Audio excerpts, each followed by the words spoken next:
Okay, let us start chapter number 1.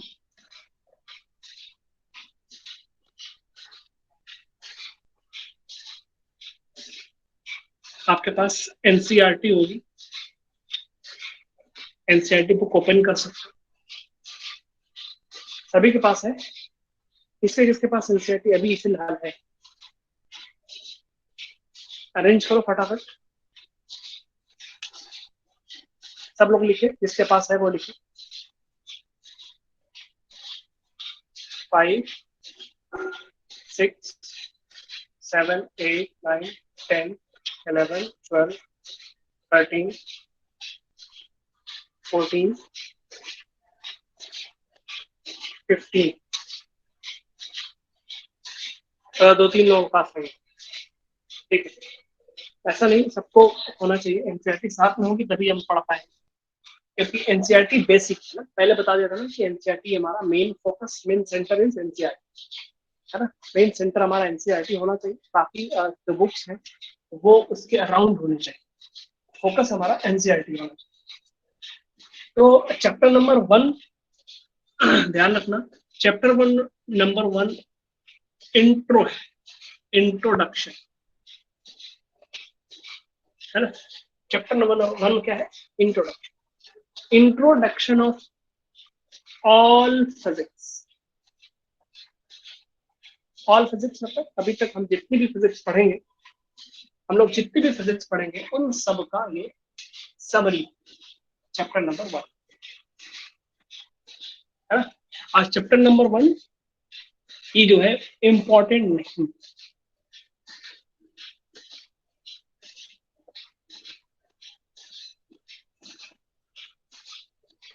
ये बिल्कुल भी इम्पोर्टेंट नहीं। चैप्टर नंबर 1 ये बिल्कुल भी इम्पोर्टेंट नहीं, है ना। चैप्टर नंबर 2 से इम्पोर्टेंट स्टार्ट होता है। तो चैप्टर नंबर 1 क्या है? Chapter number 1 is the introduction of all physics. मतलब अभी हम लोग 11th में जो, 9th में जो पढ़ा हमने, 10th में जो पढ़ा हमने, 11th में जो पढ़ेंगे, 12th में जो पढ़ेंगे, और उसके बाद बीटेक में या बीएससी में, एमएससी में, पीएचडी में जितने भी फिजिक्स पढ़ेंगे उन सब का इंट्रोडक्शन। इंट्रोडक्शन का मतलब होता है बस बता दिया जाए कि ये होता है, ये होता है, ये होता है, उनमें डिटेल से नहीं जाएगा, है ना। डिटेल में जाने की अगर कोशिश करोगे तो कुछ समझ में नहीं आएगा, इसलिए बस नाम बता रहा है कि ये होता है, ये होता है। और किसी भी एग्जाम में इस चैप्टर से पूछा नहीं जाता, यानी कि आपके होम एग्जाम में से भी इसमें 1 नंबर का क्वेश्चन, 1 या 2 क्वेश्चन पूछे जा सकते हैं, ज्यादा नहीं पूछे जा सकते। और किसी कम्पिटिटिव एग्जाम में आपको इस चैप्टर से नहीं पूछा जाता है। लेकिन इसको पढ़ना इससे जरूरी है क्योंकि हमको इंट्रोडक्शन पता चल पाएगा सारी चैप्टर्स का, सारा चैप्टर कैसे है, उनको किस तरह से पढ़ना है, क्या पढ़ना है, इंट्रोडक्शन, है ना। तो अपनी एनसीईआरटी बुक ओपन कर सकते हैं, है ना। एनसीईआरटी बुक ओपन करके बस इसमें लिखना कुछ भी नहीं, ध्यान रखना इसमें लिखना कुछ भी नहीं है। मैं आपको एनसीईआरटी मेरे पास ही है, मैं एनसीईआरटी से ही आपको पढ़ाऊंगा। Physical word chapter number 1,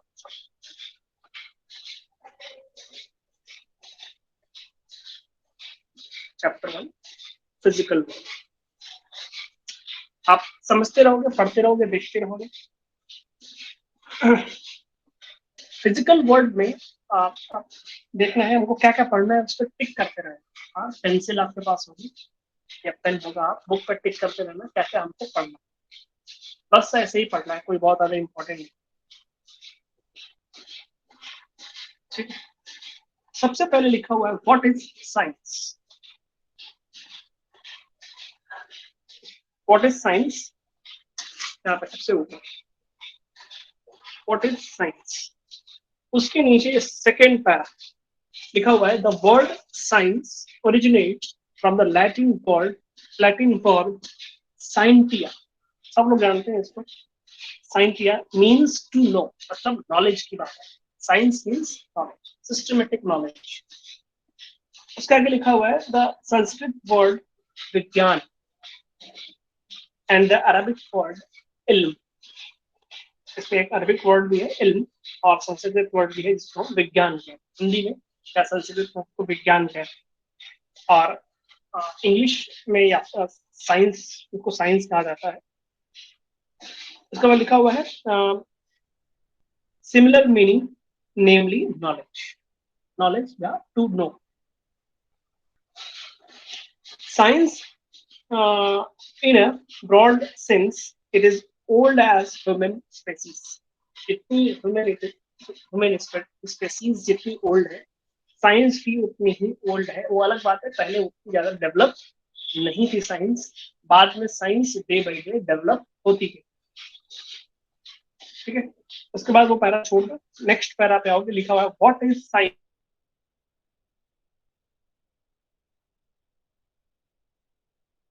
scientific method क्या, किसी चीज को अगर हम सिस्टमेटिक करते हैं, बहुत स्टेप वाइज करते हैं, हम उस किसी पर्टिकुलर एक्सपेरिमेंट को हम डिवाइड कर करके अलग अलग सेक्शन में करते हैं, डीपली करते हैं, है ना, तो ऐसे मेथड को हम साइंटिफिक मेथड कहते हैं। लिखा उसी में खुद लिखा हुआ है, science is a systematic attempt to understand the natural phenomenon in as much depth as possible. जितना ही डेप्थ, जितना डिटेल में पॉसिबल है, उतने डिटेल और उतने डेप्थ में स्टडी करना, उसको समझना, ये हमारा क्या कहलाता है, हमारा साइंटिफिक मेथड कहलाता है। इससे बहुत सारी चीजें होती हैं, है ना, बहुत ज्यादा हमको नहीं पढ़ना है, इसको हाईलाइट करते रहना क्या क्या पढ़ना है। नेक्स्ट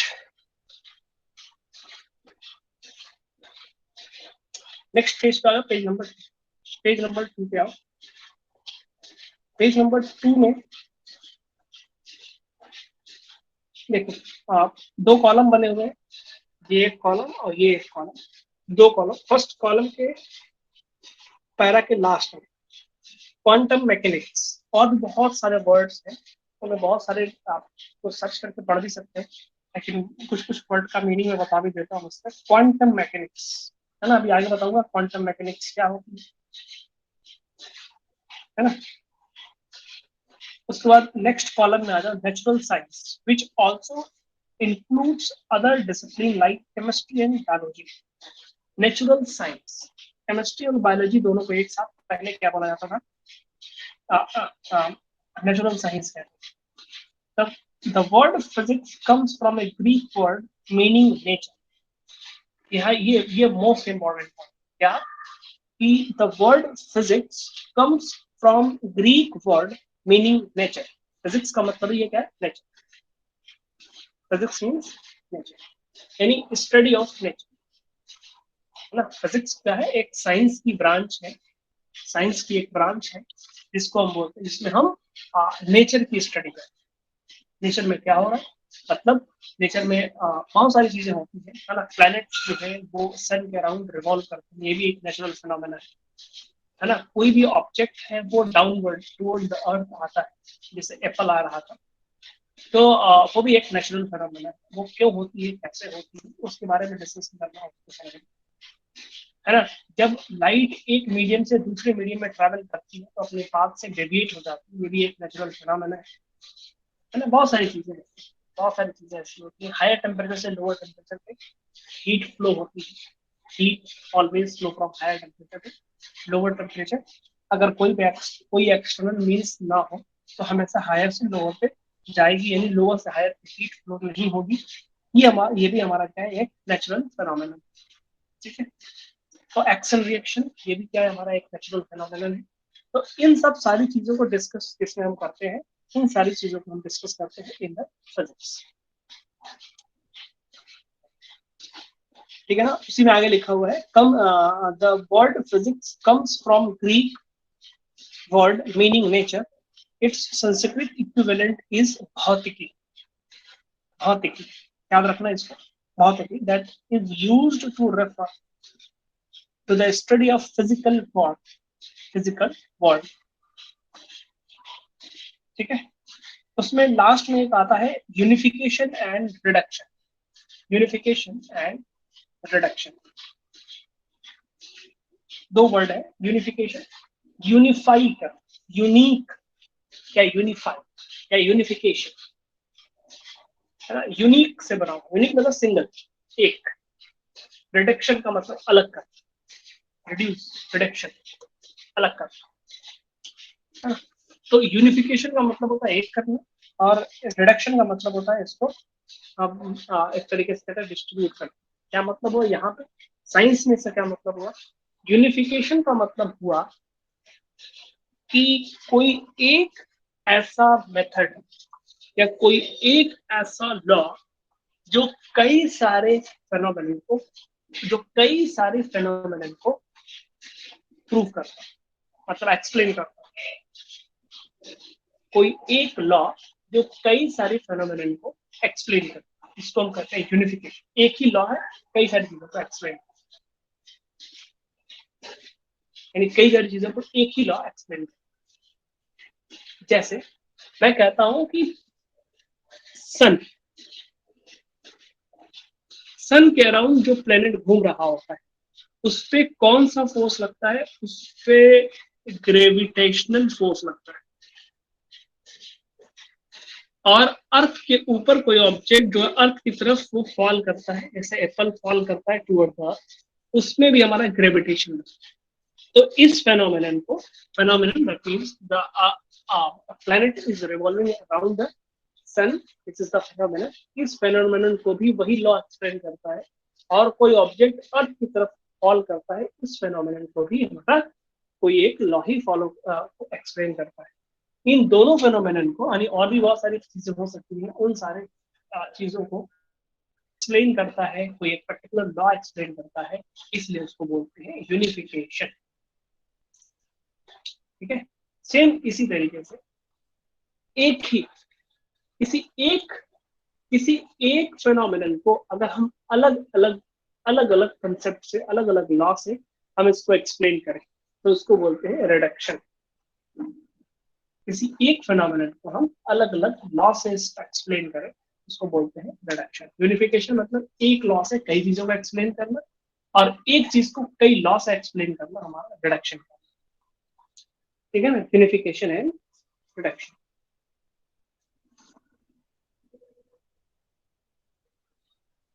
उसके बाद नेक्स्ट हेडिंग है, आप देखोगे 1.2 आर्टिकल नंबर यहाँ पे, scope and excitement of physics. Scope and excitement of physics. Scope का मतलब होता है, स्कोप का मतलब एप्लीकेशन। एप्लीकेशन कहाँ ये अप्लाई हो रहा है ना। Scope and application, sorry, scope and excitement of the physics. Excitement का मतलब एंजॉय, कितना आपको इंटरेस्ट आ रहा है ना, एक्साइटमेंट। और पहला वर्ड जो है हमारा स्कोप। स्कोप का मतलब एप्लीकेशन। साइंस का या फिजिक्स का, बेसिकली हम फिजिक्स की बात कर रहे हैं यहाँ पे, तो फिजिक्स का एप्लीकेशन कहाँ कहाँ? फिजिक्स का एप्लीकेशन बहुत जगह पे है, बहुत ज्यादा जगह पे फिजिक्स का एप्लीकेशन, है ना। कैसे, क्यों, कहाँ? सबसे पहली बात, आप जितने भी एप्लियंसेस देखते हो उसमें मैक्सिमम 99% एप्लियंसेस ऐसे होंगे जो इलेक्ट्रिसिटी पे बेस्ड हो। बिना इलेक्ट्रिसिटी के कुछ भी नहीं चलता है। कंप्यूटर हो, मोबाइल हो, वॉशिंग मशीन हो, है ना, एसी हो, फैन हो, बल्ब हो, हीटर हो, आयरन हो, मीन्स जिसको प्रेस करा जाता है, मिक्सचर, मतलब अब मैक्सिमम चीजें जो होती है वो इलेक्ट्रिसिटी पे बेस्ड है। और इलेक्ट्रिसिटी किसके अंदर में आती है? फिजिक्स के अंदर में। ठीक है। तो हम सबसे पहले, अगर हम एक तरीके से बहुत ओवरऑल की बात करते हैं, तो फिजिक्स पे हर चीज बेस्ड है। दूसरा दूसरा अगर हम अपने अराउंड आसपास चीजों को देखते हैं, चाहे वो फैन हो, चाहे वो एसी हो, चाहे वो कूलर हो, चाहे वो मोटरसाइकिल हो, बाइक हो, ट्रक हो, कार हो, है ना, ये सब चीजें किससे रिलेटेड है? ये सब चीजें फिजिक्स से रिलेटेड है ना। लेकिन और भी बहुत सारी चीजें हैं, जैसे मैं यहाँ इसकी बात करूँ, स्पेक्ट्स की बात करूँ, चश्मे की बात करूँ, तो ये भी क्या है? फिजिक्स से ही रिलेटेड। तो ऐसे बहुत सारी चीजें हैं। कंस्ट्रक्शन की बात करें अगर हम, सिविल इंजीनियरिंग की बात करें, that is also related with the physics. अगर हम किसी मशीन की बात करते हैं, मशीन ड्राइंग या मशीन डिजाइनिंग की बात करते हैं, that is also related with the physics. तो बहुत सारी चीजें हैं इसमें। स्कोप की बात करें तो बहुत सारी चीजें, जैसे हम रेफ्रिजरेटर की बात कर लें, एसी की बात करें, है ना, मोटर बाइक की बात करें, तो ये सब क्या है, स्कोप है, एप्लीकेशन। एक्साइटमेंट का मतलब होता है इंटरेस्ट, है ना, कितनी ज्यादा इंटरेस्टिंग। ये बात आती है इंटरेस्ट की, इंटरेस्ट एक्साइटमेंट की। तो हम एक चीज आप लोगों से पूछते हैं, और आप लोग रिप्लाई करना फास्ट, है ना। देखो दो चीजें होती हैं, एक होती है एसी, इसको एयर कंडीशन कहते हैं, दूसरा होता है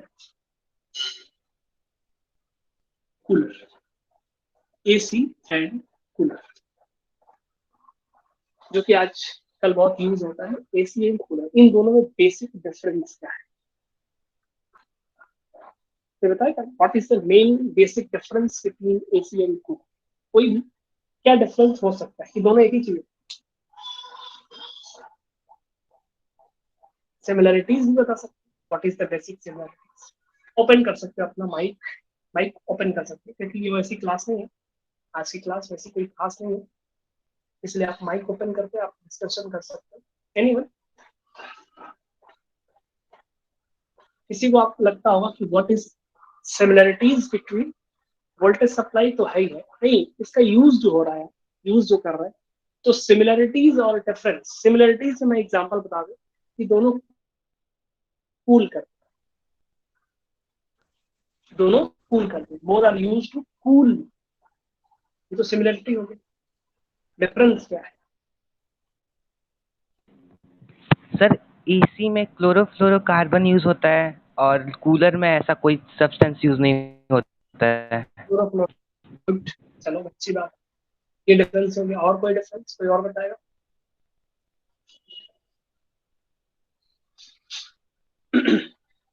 नहीं, अच्छा चलो ये बताओ कि एसी और कूलर में बेस्ट कौन, एसी या cooler? Cooler. Sir cooler. Cooler best, cooler cooler cooler best. अच्छा, मुझे तो ऐसे ही लग रहा है। सर एसी एनवायरनमेंट को हार्म करता है। अरे एनवायरमेंट को छोड़ो, अपनी पहले बात करो। सर कूलर अच्छा, फ्रेश कौन हवा एनवायरमेंट के देता बारे है, में सोचता है? आउटसाइड से एसी देता मुझे है। फ्रेश ही देती है ना। सर कूलर हाँ, वेंटिलेशन करता है।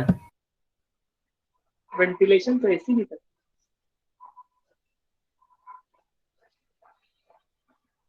एनवायरमेंट को हार्म करता है एसी। वो तो ठीक, इतने बड़े बड़े लोग जो एसी लगाए हुए हैं वो कभी सोचते हैं एनवायरमेंट के बारे में?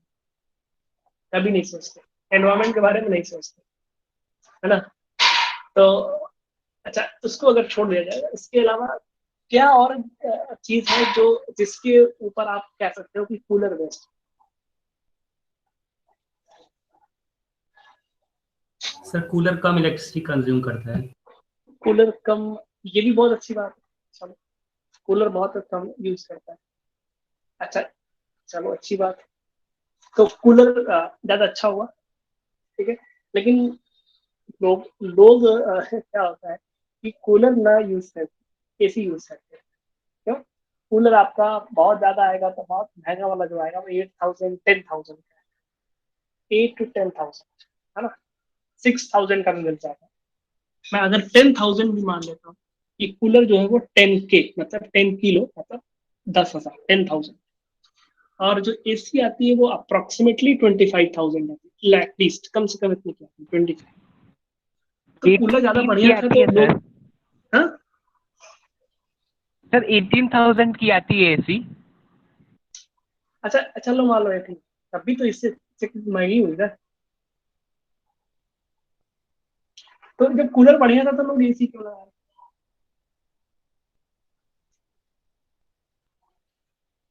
सर सोचो ज्यादा सोचो। कूलिंग इफेक्ट है। नहीं, ऐसा सर नहीं है, ज्यादा कूलिंग कूलिंग, के अगर लिए। कूलर लगा लो, ज्यादा कूलिंग, चलो मान लिया ज्यादा कूलिंग के लिए एसी का यूज करते हैं, तो कूलर भी तो कूल ही करता है ना, फिर एसी क्यों यूज कर रहे हैं? तुम लोगों पैसे से खुद वाले आंसर लोग। करना है। एसी ज्यादा देर तक ठंडा रखता है पैसे और वाले कूलर जब लोग तक सर। चलेगा तब तक। अरे और क्या बोल रहा था, कौन वाले लोग, ऐसे वाले?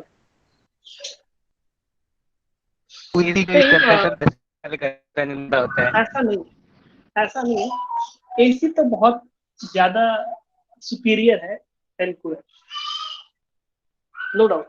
ये बहुत ज्यादा सुपीरियर, ये बहुत ज्यादा अच्छी है एज कम्पेयर टू कूलर, इसीलिए लोग एसी का यूज करते हैं। मैं बताऊँ, अभी इस टाइम की बात कर रहा हूँ, इस टाइम पे अभी अप्रैल लास्ट चल रहा है, 27-28 चल रहा है। तो अभी जो मैक्सिमम टेम्परेचर जा रहा है वो 38 डिग्री सेल्सियस जा रहा है। मतलब डे टाइम में, मतलब आपके 2 o'clock अप्रॉक्स 2 PM के आसपास। देखना, ध्यान से देखना, पढ़ने का तो है, ये पूरा पूरा तुम लाइव पढ़ोगे, लेकिन मेन मेन चीजें क्या है वो मैं बताता हूँ।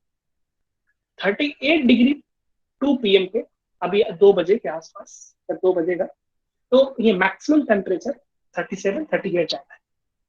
चीजों को समझना मैं क्या बताना चाहता हूँ, है ना, पीछे से सारी चीजें याद रखना कि अभी क्या हो रहा है कि 2 PM पे 38 डिग्री सेल्सियस जा रहा है, लेकिन आप अपने रूम में बैठे होगे, कमरे में बैठे होगे, अगर फैन चल रहा होगा, नॉर्मल सिर्फ फैन चल रहा होगा, कोई कूलर कोई एसी नहीं, नॉर्मल अगर सिर्फ फैन चल रहा होगा तो आपको बेटर फील होगा, मतलब ठीक ठाक फील होगा, कोई बहुत ज्यादा गर्मी और ज्यादा पसीना या बहुत ज्यादा इस तरह का फील नहीं। लेकिन सेम सेम ये मैं अप्रैल की बात कर रहा हूँ, सॉरी अप्रैल की बात कर रहा हूँ, और यही 38 डिग्री सेल्सियस अगर जून या जुलाई की बात करूँ, जून जुलाई अगस्त की बात करूँ, यही अगर 38 डिग्री सेल्सियस हो, आप रूम में नहीं बैठ पाओ, मतलब अगर सिर्फ फैन चलता रहे, बड़ा मुश्किल, बहुत ज्यादा अनकंफर्टेबल फील होगा। सेम 30 डिग्री 37 38 डिग्री सेल्सियस हो, आप रूम के अंदर बैठे हो, फैन चला रहे हो, अभी फैन चल रहा होगा तो फिर भी कंफर्टेबल फील हो रहा होगा, लेकिन 38 डिग्री सेल्सियस, बल्कि इससे कम टेम्परेचर पे अगर उस टाइम की बात करें, हम जून और जुलाई और अगस्त सितंबर की बात करें, तो आपको बहुत ज्यादा अनकंफर्टेबल फील है। एक बात और, अभी तो कूलर बहुत बढ़िया काम करता है, एकदम एकदम एसी की तरह काम करता है। अभी इस टाइम पे अप्रैल की बात है, मार्च और अप्रैल, बल्कि मई भी कह सकते हैं, कूलर जो होता है एकदम एकदम एसी का मुकाबला करता है, एकदम एसी के इक्विवेलेंट। एसी फेल, तब कूलर ही लगा लो, बेहतरीन है। लेकिन जैसे ही जून जुलाई अगस्त आता है, इसका काम हो जाता है। जून में फिर भी चल जाता है, जुलाई अगस्त सितंबर में कूलर नहीं चलता, कूलर चलता भी है तो पानी नहीं चला, पता है कि नहीं? Yes sir. Yes sir. Cooler कितना भी चले, लेकिन लगता है कि जो है ना, कंफर्ट फील हो ही नहीं रहा। लेकिन एसी में जाते हैं तो बहुत कंफर्ट फील होता है। क्या रीजन हो सकता है इसके पीछे? ये मैं जो मंथ काउंट कर रहा हूँ, मंथ को मैं यहाँ पे बता रहा हूँ आपको, अप्रैल मई जून जुलाई अगस्त सितंबर, क्या मतलब होता है, क्या डिफरेंस हो रहा होगा यहाँ, क्या डिफरेंस होता है कि हमको कंफर्ट है, अनकंफर्ट, सेम टेम्परेचर सेम, लेकिन हमको change in wind direction and moisture. Very good, very good, नहीं कितना ज्यादा गुड। विंड डायरेक्शन का मतलब नहीं है, मॉइस्चर का मतलब, moisture, very good, moisture. Humidity इस हो गया है, ह्यूमिडिटी, क्या बोलते हैं इसको,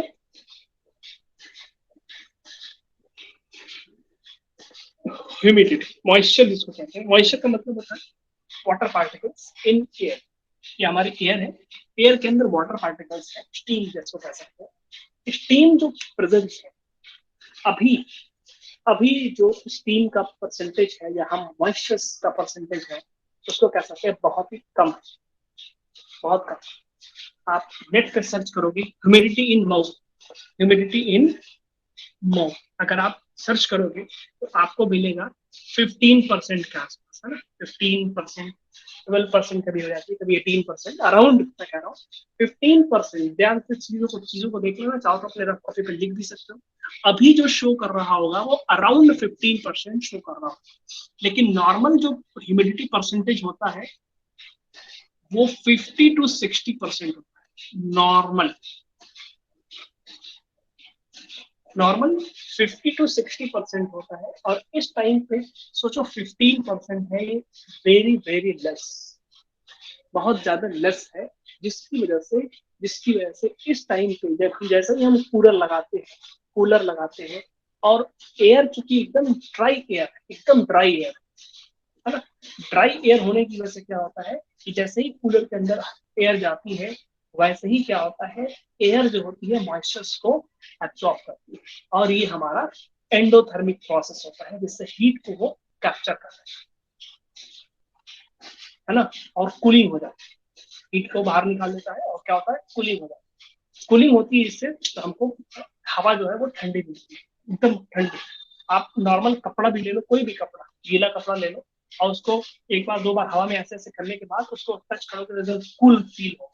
लेकिन वही उसी टेम्परेचर पे जब आप जून जुलाई अगस्त में जाओगे और कपड़े को वेट करके अगर आप हवा में ऐसे ऐसे थोड़ा बहुत करके उसको टच करोगे तो उतना ज्यादा कूल नहीं, इसी वजह से होता है क्योंकि वो हीट को एक्सट्रैक्ट करता है, बाहर की तरफ निकालता है, इससे वो और ज्यादा ठंडा। उसको हम पढ़ेंगे, चैप्टर है हमारे पास, एक चैप्टर है, हम उसको डिटेल से पढ़ेंगे क्यों ऐसा ठंडा ज्यादा हो।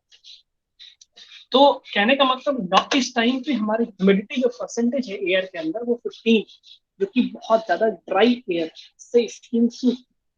लेकिन जैसे ही हम जून जुलाई अगस्त सितंबर में जाते हैं तो वैसे ही चूंकि बारिश का मौसम हो जाता है, बारिशें होती है, जिससे क्या होता है हमारा जो वाटर कंटेंट है इन द एयर ये बहुत ज्यादा हाई हो जाता है। हाई कितना हो जाता है, 15 से लेके ये 95 या 99, कभी कभी 99, कभी कभी 100 भी हो जाता है। इतना ज्यादा हाई हो जाता है, हमको चाहिए कितना, 50 to 60। जब बहुत ज्यादा हाई हो जाता है, वही वाटर के अंदर मॉइस्चर्स बहुत ज्यादा हो जाते हैं तो अपनी बॉडी से वो चिपकने लगते हैं, जिससे हमको चिपचिपा महसूस होता है, जो कि बहुत अनकंफर्टेबल फील होता है ना, बहुत ही अनकंफर्टेबल, पसीना ज्यादा होगा, यानी कि हमको अनकंफर्टेबल फील होगा। वाटर के मॉइस्चर जो हमारी बॉडी पे लगेंगे, इससे क्या होगा कि पसीना ज्यादा होगा, वाटर कंटेंट बाहर ज्यादा होगा, जिससे पसीना ज्यादा होगा, जिससे हमको अनकंफर्टेबल फील होगा, है ना। इसीलिए सेम टेम्परेचर पे 38 डिग्री सेल्सियस पे अप्रैल में और 38 डिग्री सेल्सियस पे आपको जून जुलाई अगस्त में आपका इस पे बहुत ज्यादा अनकंफर्टेबल फील होता है। लेकिन अभी 38 डिग्री सेल्सियस पे आपको कंफर्टेबल फील हो रहा होगा, ठीक है। तो इसका क्या मतलब हुआ, अब देखो, अब बात आती है कि एसी जो है वो क्या करती है। एसी के पास कई सारे वर्क, एसी के पास कई सारे वर्क और कूलर के पास सिर्फ एक वर्क है, क्या, ठंडा करना, सिर्फ ठंडा करना, और ये मॉइस्चर को कंट्रोल नहीं करता। क्योंकि जब हम बात करते हैं जून जुलाई अगस्त की, मॉइस्चर कंटेंट जब 98-99% हो चुका है, जब हम कूलर में लगाएंगे तो कूलर से जब एयर पास होती है तो पानी गिरता है ना, जिससे मॉइस्चर कंटेंट और ज्यादा हो जाता है। एक तो हमको अनकंफर्टेबल फील वैसे ही हो रहा, कूलर क्या करता है, उसको और ज्यादा ह्यूमिडिफाई करता है। ह्यूमिडिफाई मतलब उसमें वाटर मॉइस्चर्स को, यानी वाटर को एयर के अंदर ऐड करता है। हमको दिख नहीं रहा होगा, है ना, स्टीम के फॉर्म में होता है, दिखता नहीं, तो ह्यूमिडिफाई करता है। कूलर क्या करता है, ह्यूमिडिफाई करता है। तो हमको पहले से जून जुलाई अगस्त में हमको पहले से ही अनकंफर्टेबल फील हो रहा, और कूलर क्या कर रहा है, उसको और ज्यादा ह्यूमिडिफाई करता है, और अनकंफर्टेबल फील हुआ। इसलिए जब जून जुलाई अगस्त सितंबर आता है तो इस टाइम पे लोग कूलर में पानी नहीं चलाते, ना, ह्यूमिडिफाई नहीं है, ठीक है। तो कूलर, अब बात आती है वहां उस टाइम पे एसी क्या करता है, एसी के अंदर डीह्यूमिडिफायर लगा होता है,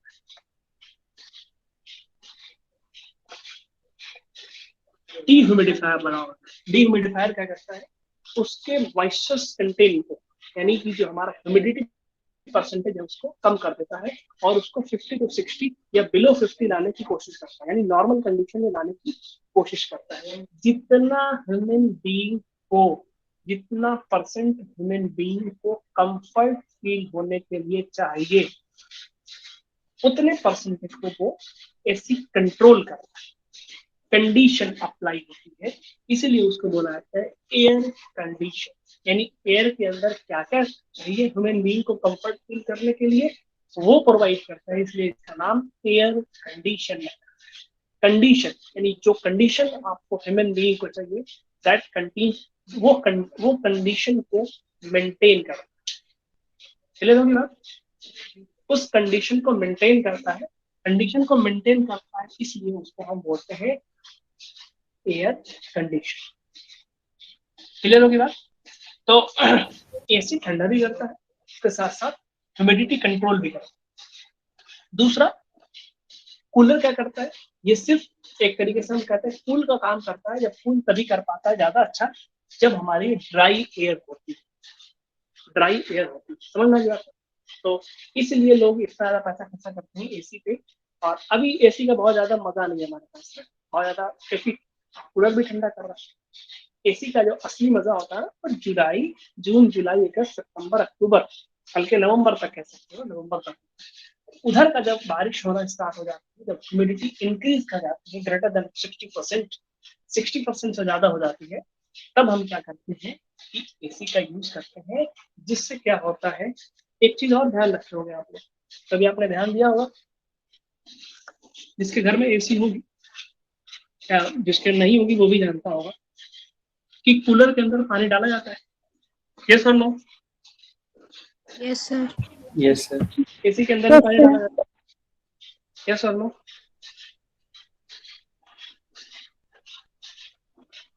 एसी के अंदर भी पानी डाला जाता है। यस और नो? सर निकलते हुए देखा। एसी के अंदर पानी नहीं डाला जाता, निकलता खुद होकर। कौन कौन बोल रहा है सर? कोई बात नहीं, एसी के अंदर पानी नहीं डाला जाता है ना, एसी से पानी खुद निकलता, एसी से पानी खुद निकलता। देखो कैसे, ये रूम है हमारा, है ना, हालत में ये रूम है, यहाँ पे एसी लगी हुई है, यहाँ पे आपके एसी लगी है, ठीक है। एसी क्या की एयर, रूम एयर लेती है। रूम के अंदर जब वाटर के मॉइस्चर्स बहुत ज्यादा अगर होंगे, बहुत ज्यादा वाटर मॉइस्चर्स होंगे, ध्यान रखना, बहुत ज्यादा वाटर के मॉइस्चर्स होंगे, क्या करेगा रूम, ये जो इस तरह से बनी होती है ना, ये इधर से क्या करती है, एयर शक करती है, एयर यहाँ पे अंदर जाती है और यहाँ से एयर निकलती है। एयर शक करता है, एयर इसके अंदर जितनी रूम के अंदर जितनी एयर होगी उसको शक करेगा और अंदर लेके जाएगा, अंदर प्रोसेसिंग करता है, अंदर एसी क्या करता है, प्रोसेसिंग करता है और फिर इसके बाद एक दूसरी विंडो से उसको रूम के अंदर सेंड करता है। जिससे क्या होता है कि ये जो मॉइस्चर, जो वाटर वाटर मॉइस्चर कंटेंट है वो अंदर जाता है और अंदर जाके क्या होता है, एक हीटिंग कॉइल लगा होता है, एक हीटिंग कॉइल लगा होता है, हीटिंग कॉइल के ऊपर से एयर पास होती है। ध्यान रखना इस बात को, ये सब चीजें आउट ऑफ द सिलेबस है, आउट ऑफ द सिलेबस है, बस ऐसे इंटरेस्ट के लिए, एक्साइटमेंट है, समझ में आएगा। हीटिंग कॉइल के ऊपर से एयर पास होती है, हीटिंग कॉइल के ऊपर से पास होती है, तो जो वाटर के जो वो है मॉइस्चर्स, वाटर कंटेंट्स, वो क्या करते हैं यहाँ पे स्टीम बन के वेपरेट हो जाएंगे, वो वेपरेट हो जाएंगे, क्योंकि पहले से गैस में वो वेपरेट हो जाएंगे, वेपरेट हो जाएंगे और हो जाके कंडेंस हो जाएंगे। तो एयर, जो ड्राई एयर होगी वो घूम के अंदर चली जाएगी और जो वाटर कंटेंट होंगे वो क्या होंगे, कंडेंस होंगे, कहीं पाइप के थ्रू बाहर निकलने होंगे। एसी के अंदर कोई पानी वानी नहीं डाला जाता है, लेकिन फिर भी पानी निकलता है। वो पानी कहाँ से आता है, रूम के अंदर जो एयर होती है उसके अंदर जो परसेंटेज ज्यादा होता है वाटर कंटेंट का, उस वाटर कंटेंट को वेपराइज करके, कंडेंस करके बाहर की तरफ वो निकालते हैं, बाहर की तरफ को निकालते हैं। जिससे क्या होता है, एसी के बाहर पानी निकलता रहता है। को पता है ना, सबको पता होगा बाहर निकलता रहता है इसी वजह से। लेकिन एक बात और याद रखना कि जो पानी निकल रहा है, जो पानी निकल रहा है वो अभी इस टाइम जब मॉइस्चर कंटेंट बहुत कम होगा, मॉइस्चर कंटेंट बहुत कम होगा इस टाइम पे, अप्रैल और मई की बात कर रहा हूँ, इस टाइम पे पानी या तो नहीं निकलेगा या बहुत ही कम निकलेगा या तो नहीं निकलना, वैसे नहीं निकलना। नेचुरल कंडीशन में कोई भी वाटर बॉडी, वाटर के जो वाटर जो है वो एक्सट्रैक्ट नहीं होगा, क्योंकि उसमें खुद ही कमी है। वो उसको डीह्यूमिडिफाई क्यों करें, पहले से डीह्यूमिडिफाई यानी वाटर की जो कंटेंट है उसमें अंदर कमी है तो उसको और कम नहीं करेगा, है ना, और कम नहीं करेगा। वो क्या करेगा, वो उसको ऐसे छोड़ देगा, बढ़ा सकता नहीं, है ना, उसको वैसे छोड़। तो ये हो गया, ठीक है।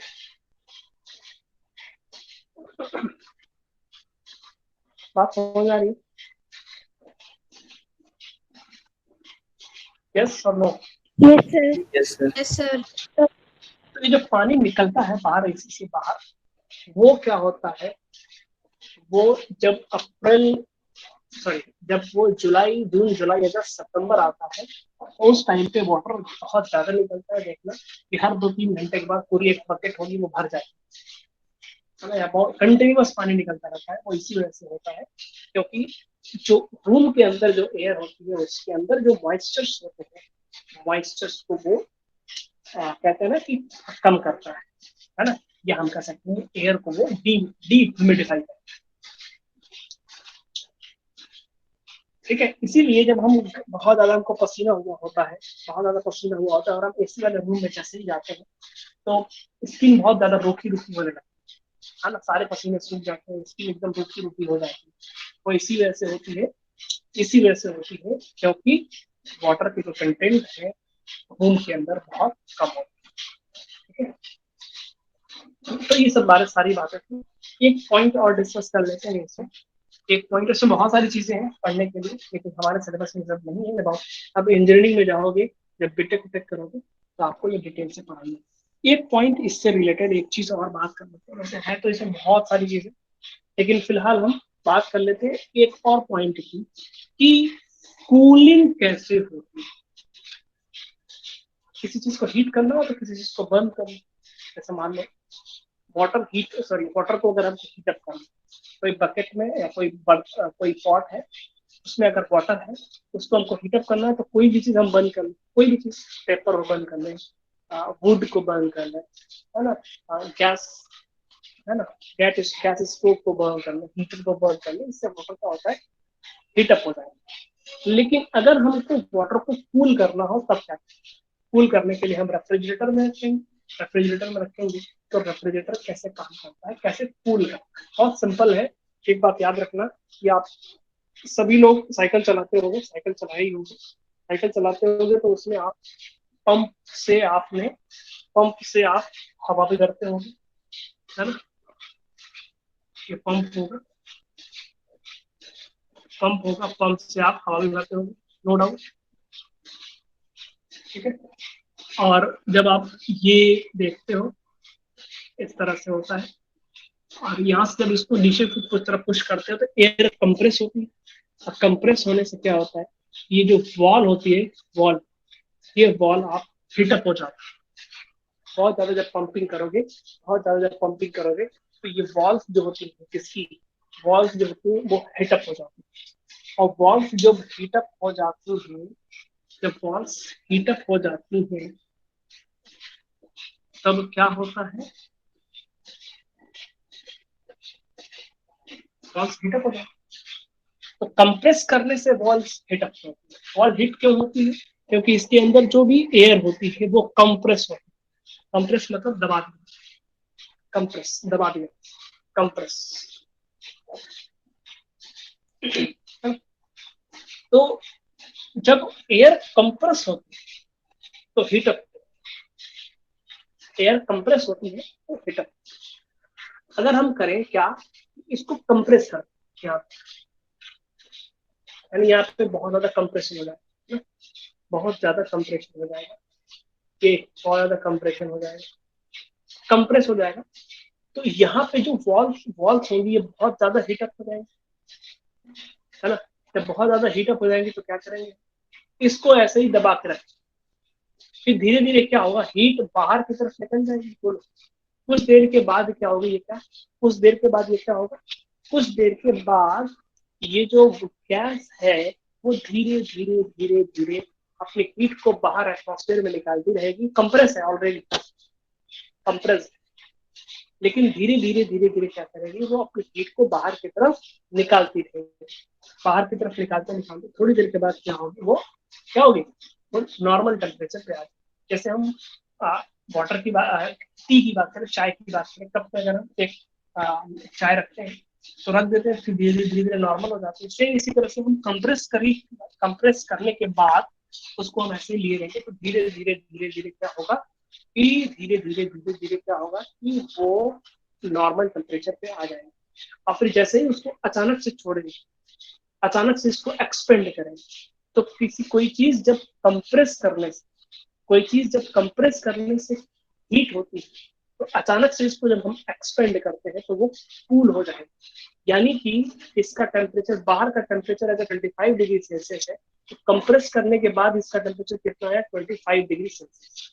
अब जैसे ही इसको एक्सपेंड करते हैं तो इसका टेम्परेचर 25 से लेस हो जाएगा, यानी 25 से कम हो जाएगा, यानी 23 या 24 या उससे भी कम हो सकता है। समझ आई बात है? तो जैसे हम कंप्रेस करते हैं तो हीटअप होता है, वैसे जब हम एक्सपेंड करते हैं तो वो क्या होता है, कूल हो जाता है।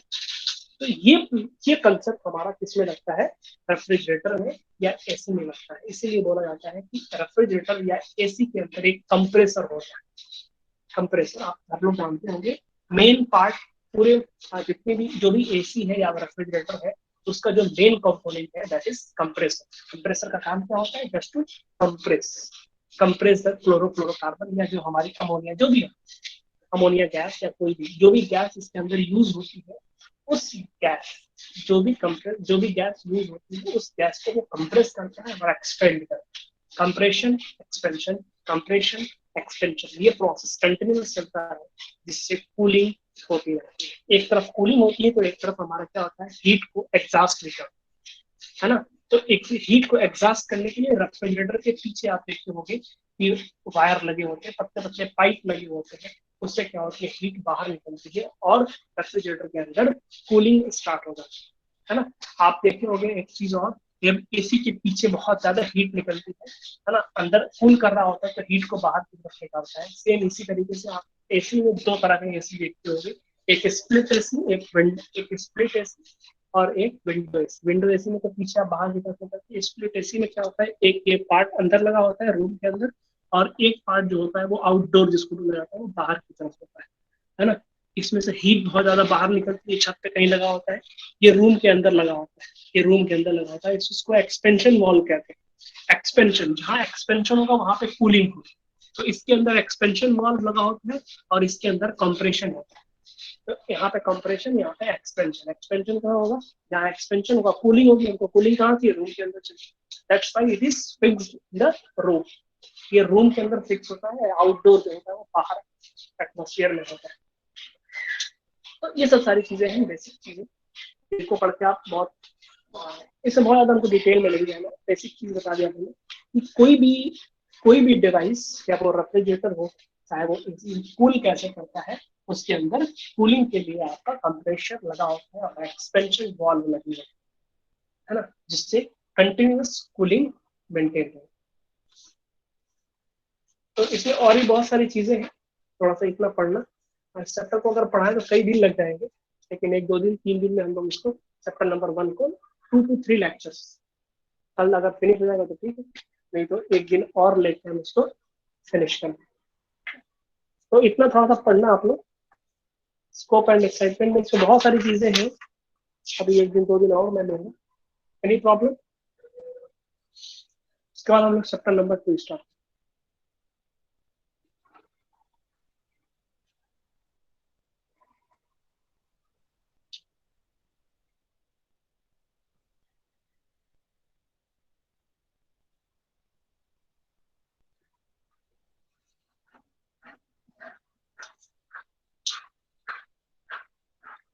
No doubt. तो ठीक है, तब आज यहीं तक रहने देना, आज यहीं तक रहने देना, कल इसके बाद बात करते हैं। Okay, thank you, bye bye.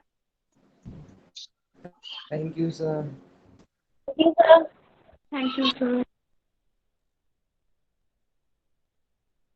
Thank you sir.